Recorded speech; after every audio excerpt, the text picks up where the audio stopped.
Hello everyone, welcome to Earn Academy. My name is Shikha Puri and in this session we will cover very important topic that is confession to police officer. कि क्या police officer को दिया गया बयान, police officer को दिया गया confession मान्य है या नहीं। आपने बहुत ज़्यादा मूवीज़ में देखा होगा, बहुत ज़्यादा डॉक्यूमेंट्रीज़ में देखा होगा कि पुलिस किस हद तक एक अपराधी से कन्फेशन निकालने के लिए जा सकती है। 3rd डिग्री टॉर्चर तक भी अप्लाई हो जाता है कई केसेस में। तो क्या वो कन्फेशन मान्य भी है? क्या कोर्ट उसको मानेगी भी एज ए एविडेंस? ये आज इस बारे में हम चर्चा करेंगे। और मैं वैसे बात करूं तो दृश्यम मूवी तो किसने नहीं देखी होगी। तो दृश्यम मूवी में तो सारा खेल ही एक तरह से कन्फेशन का है, राइट। तो यही हम आज बात करेंगे कि क्या पुलिस ऑफिसर को दिया गया बयान या फिर उसकी कस्टडी में भी दिया गया बयान, उसकी कस्टडी में भी दिया गया कन्फेशन मान्य है या नहीं। तो guys, and if you want to connect with me through any social media platform तो आप कनेक्ट कर सकते हैं। आपके सामने मेरी सारी की सारी इंस्टाग्राम हैंडल, ट्विटर हैंडल और टेलीग्राम हैंडल भी रहा, लेकिन आपको PDF जो मिलती है ना बेटा, वो आपको मेरे टेलीग्राम चैनल पर ही मिलती है। तो PDF के लिए आप टेलीग्राम चैनल को सब्सक्राइब कर सकती हैं। Law with Shikha ma'am is the Telegram channel of mine. अब मैं बात करूँ बहुत ही ज़्यादा इम्पॉर्टेंट जो है, हमारी अर्न अकेडमी की सभी सब्सक्रिप्शन पे 20% ऑफ चल रहा है। 20% ऑफ, लेकिन ये कब तक चलेगा? ये चलेगा आपका 13 मई को। शॉर्ट टर्म ऑफर है, जल्दी से इसको ग्रैब कर लीजिए। देखिए, अगर आप यूज़ करेंगे कोड पूरी 21 इज़ द कोड, तो अगर आप इस कोड को अप्लाई करेंगे तो आपको डिस्काउंट ही मिल जाएगा, राइट। तो ये सिर्फ देखिए मई 13 तक ही वैलिड है। तो जितना जल्दी आप इसको इस पर इनरोल कर सकते हैं उतना जल्दी आप इसको कीजिए, राइट। अब देखिए, हमारा लिंकिंग का रेगुलर बैच 2.0 वो भी स्टार्ट हो गया है। मई 4 से वो स्टार्ट हो गया। तो जितनी जल्दी इसमें भी इनरोल कर सकते हैं कर लीजिए, क्योंकि बैचेस का क्या रहता है, फिर लाइव क्लासेस ना आपको नहीं देखने मिलती जब तक आप जल्दी इनरोल नहीं करते। तो जितनी जल्दी इनरोल कर सकते हैं कर लीजिए। पूरी 21, again I am telling you about the code. पूरी 21 इज़ द कोड। ये यूज़ करेंगे तो आपको क्या है, डिस्काउंट मिल जाएगा। We are coming with Himachal Pradesh judiciary rapid batch. यहाँ पर हिमाचल की स्पेलिंग का थोड़ा वो है, Himachal Pradesh judiciary rapid batch जो है वो हमारा स्टार्ट होने वाला है। देखिए, ऑफर प्राइस जो है 6,999। अगर नॉर्मल प्राइस जो है वो 19,999 है, बट ऑफर प्राइस है 6,999। पूरी 21 इज़ द कोड। आप अगर कोड यूज़ करेंगे तो आपको ये जो डिस्काउंट ऑफर है ये मिल जाएगा। देखिए, हिमाचल का बहुत ही जल्दी जो है एग्ज़ाम आने वाला है, तो विद इन 2 मंथ्स हम आपको सारे के सारे जो सब्जेक्ट्स हैं वो कवर करवा देंगे। बहुत ज़्यादा ऐसे रहता है कि कई बार जो माइनर लॉज है ना, वो बच्चों को बहुत दिक्कत आती है। जैसे लोकल लॉज होते हैं, माइनर लॉज होते हैं। इस बैच में आपको एक लॉ बहुत ही अच्छे तरीके से करवाया जाएगा। तो ये रैपिड बैच रहेगा। जितनी जल्दी आप इसको इनरोल कर सकते हैं उतनी जल्दी आप इसको इनरोल कीजिए। और हमारा जुडिशरी का स्टोर भी आपके सामने बिल्कुल सामने है। आप इसको देखिए, और अगर आप स्क्रीनशॉट लेना चाहते हैं ले लीजिए। आपके सामने सारी की सारी प्राइस लिस्ट है। तो अब बात करते हैं बेटा, आज का जो हमारा मुद्दा है, आज का जो हमारा केस है, that is confession to police officer. कि अगर आप पुलिस ऑफिसर को कन्फेशन देते हैं तो किस हद तक वो मान्य होगा, राइट। तो सबसे पहले अगर मैं कन्फेशन की बात करूँ तो आखिरकार कन्फेशन होता क्या है। अगर एक मैं जनरल टर्म में बात करूं तो देखिए, हम छोटे होते थे, हम अपने पापा को बोलते थे, नहीं पापा मुझे मैंने ये चॉकलेट नहीं खाई, ठीक है, या फिर मैंने ये चॉकलेट खा ली, फ्रिज से मैंने चॉकलेट उठाई और मैंने खा ली। तो ये क्या था? एक तरह से कन्फेशन था।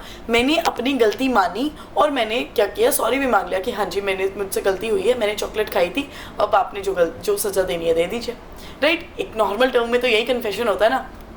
तो यहाँ पर देखिए क्या लिखा है, in the terms of law the word confession appears for the first time in section 24 of the Indian Evidence act but not defined in the act. देखिए, अगर मैं कन्फेशन की बात करूँ तो इट इज़ नॉट डिफाइंड, ये define नहीं किया गया है, लेकिन इसका जो ये दिखा था, एक प्रेजेंस इसकी दिखी है section 24 of the Indian Evidence Act. Mister Justice Stephen in his digest for the law of evidence, उन्होंने क्या इसको बयां किया है, confession is an admission made at any time by a person charged with a crime stating और suggesting the inference that he committed that crime.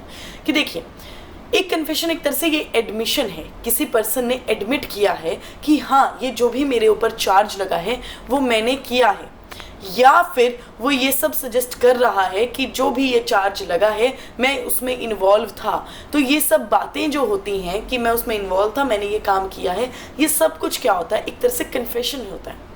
अब in Pakala Narayana Swami versus Emperor Lord Atkin observe a confession must either admit in terms the offence और at any rate substantially all the facts which constitute the offence. इस जो line है इसका क्या मतलब हुआ बेटा? इसका मतलब ये हुआ कि या फिर तो आप कन्फेशन को एडमिट कर लेते हैं कि हाँ ए पर्सन का खून जो है वो मैंने किया है, या फिर तो आप सीधे सीधे ये एडमिट कर लीजिए, या फिर आप ये एडमिट कर लीजिए कि जिस चाकू से ए का खून हुआ है वो चाकू मैंने इस पर्टिकुलर गार्डन में छुपा कर रखा है। अगर आप ऐसा भी करेंगे एडमिट तो मतलब आपने खून तो किया होगा, आप रिलेटेड हो ना उससे, तो ये भी क्या आ जाता है, एक तरह से कन्फेशन आ जाता है कि आप जो फैक्ट्स हैं वो बता रहे हैं। ठीक है, फिर मैंने क्या किया, वहाँ पे दबा के रखा। पहले मैं ए के साथ शॉपिंग करने गया, शॉपिंग करते करते मुझे किसी बात पे गुस्सा आ गया, मुझे पहले से ही उनसे दुश्मनी थी। उसके बाद में मैंने उनको किसी सुनसान जगह पर लेके जाया, वहाँ पर मैंने उनका खून किया। उसके बाद में वो जो चाकू था वो मैंने कहीं और छुपाया। तो ये सारे के सारे फैक्ट्स हैं जो एक क्राइम को बयां कर रहे हैं, तो ये भी क्या होते हैं, कन्फेशन होते हैं। अब आ जाइए कि हमने यहाँ पर एक टर्म देखी, दैट इज एडमिशन। ठीक है, कन्फेशन इज एन एडमिशन। तो ये एडमिशन क्या कन्फेशन से डिफरेंट है? Yes, admission is different than confession.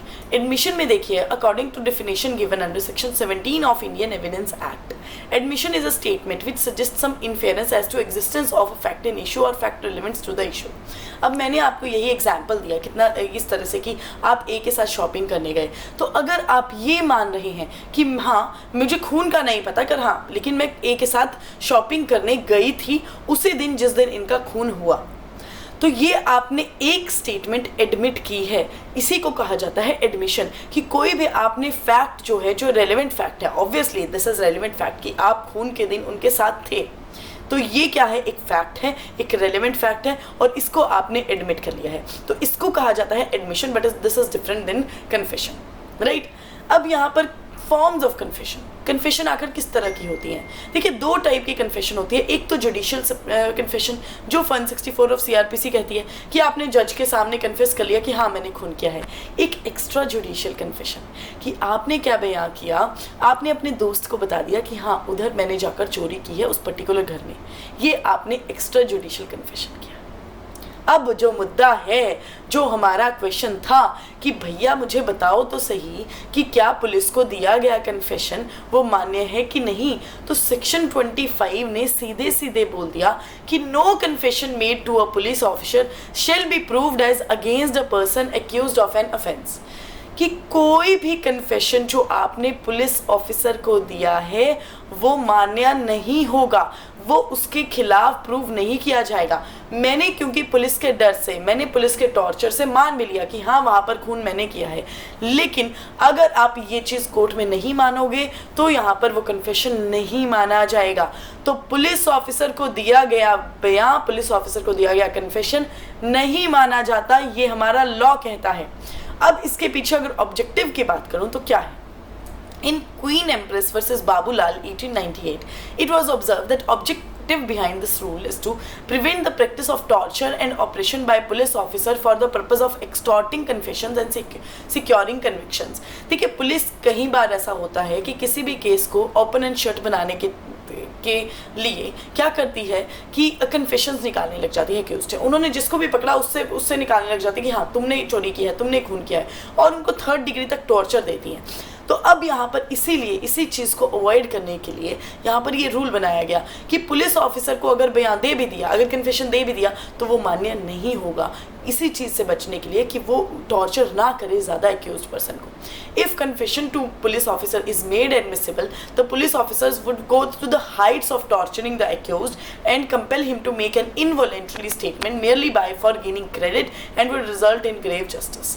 Obviously कि पुलिस ऑफिसर्स क्या करेंगे, सिर्फ एक थोड़ा सा क्रेडिट पाने के लिए कि हाँ मैंने तो ये केस सॉल्व कर दिया, बहुत ज़्यादा हाइट्स तक जा सकते हैं। यहाँ पर मासूम लोग भी जो है वो इतने टॉर्चर के बाद इनवॉलेंटरी स्टेटमेंट्स दे सकते हैं, राइट। इसीलिए इस जो पर्टिकुलर सेक्शन को लाया गया और इसीलिए ये चीज़ बनाई गई, ये रूल बनाया गया। अब क्या पुलिस की कस्टडी में दिया गया कन्फेशन जो है वो मान्य है? अब देखिए, कस्टडी का ये मतलब नहीं होता, सिर्फ यही मतलब नहीं होता कि आपके हाथ पैर वगैरह सब बांधे गए हैं, आपको जेल के अंदर बंद कर दिया गया है। सिर्फ कस्टडी का यही मतलब नहीं होता बेटा, इस चीज़ को ध्यान से सुनना, ये बहुत इंपॉर्टेंट चीज़ है। कस्टडी का मतलब ये भी होता है कि अगर आपको पुलिस ऑफिसर के द्वारा कहीं लेकर जाया जा रहा है, इवन एक बहुत इंपॉर्टेंट केस लॉ भी है कि यहाँ पर एक्यूज को वाया टांगा, पुराने टाइम का केस है कि टांगा होता था ना, जो जहाँ पे जैसे बैलगाड़ी टाइप भी होता था, उसमें लोगों को लेके जाया जाता था। तो कोई पुलिस ऑफिसर एक एक्यूज को वाया टांगा लेकर जा रहे हैं, और एक पुलिस ऑफिसर ने क्या किया, पुलिस ऑफिसर वॉशरूम के लिए उतरे उस टांगा से और पास के खेत में वॉशरूम चले गए। अब यहाँ पर जो एक्यूज था उसने क्या किया, उसने उस टांगे वाले को कन्फेस कर दिया। तो यहाँ पर ये क्वेश्चन उठा कि क्या ये जो कस्टडी में ही कन्फेशन हुआ था, तो बिल्कुल ये कस्टडी में ही जो था कन्फेशन हुआ था, और इस कन्फेशन को नहीं माना जाएगा।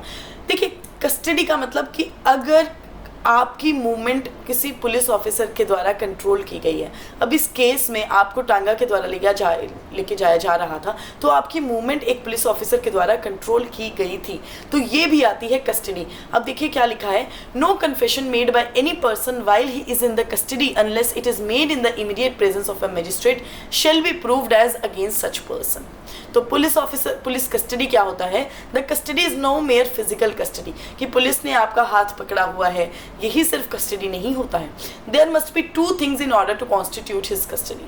There must be some control imposed upon the movement of confessioner, such control must be imposed by such some police officer indirectly. कोई भी आपकी मूवमेंट में भी कंट्रोल होगा, वो भी क्या होगा, उसको भी माना जाएगा कस्टडी में है। और ज़रूरी ही नहीं कि ये डायरेक्ट कंट्रोल होगा, इनडायरेक्ट अगर कंट्रोल भी होगा तब भी यहाँ पर कस्टडी में माना जाता है। तो अगर उस टाइम भी आपने कन्फेशन दे दिया तब भी वो कन्फेशन माना नहीं जाएगा। तो बेटा, ये आज का हमारा केस था जहाँ पर आपको मैंने सब कुछ बता दिया कि अगर पुलिस को कन्फेशन दिया या फिर अगर पुलिस के कस्टडी में कन्फेशन दिया, और पुलिस कस्टडी आखिरकार होती क्या है, तो क्या उसको माना जाएगा, नहीं माना जाएगा। देखिए, बिल्कुल सतर्क रहें। बहुत ज़्यादा केसेस में ऐसा होता है जहाँ पर इनवॉलेंट्री स्टेटमेंट्स एक्यूज्ड के द्वारा दे दी जाती हैं जो बिल्कुल मान्य नहीं है।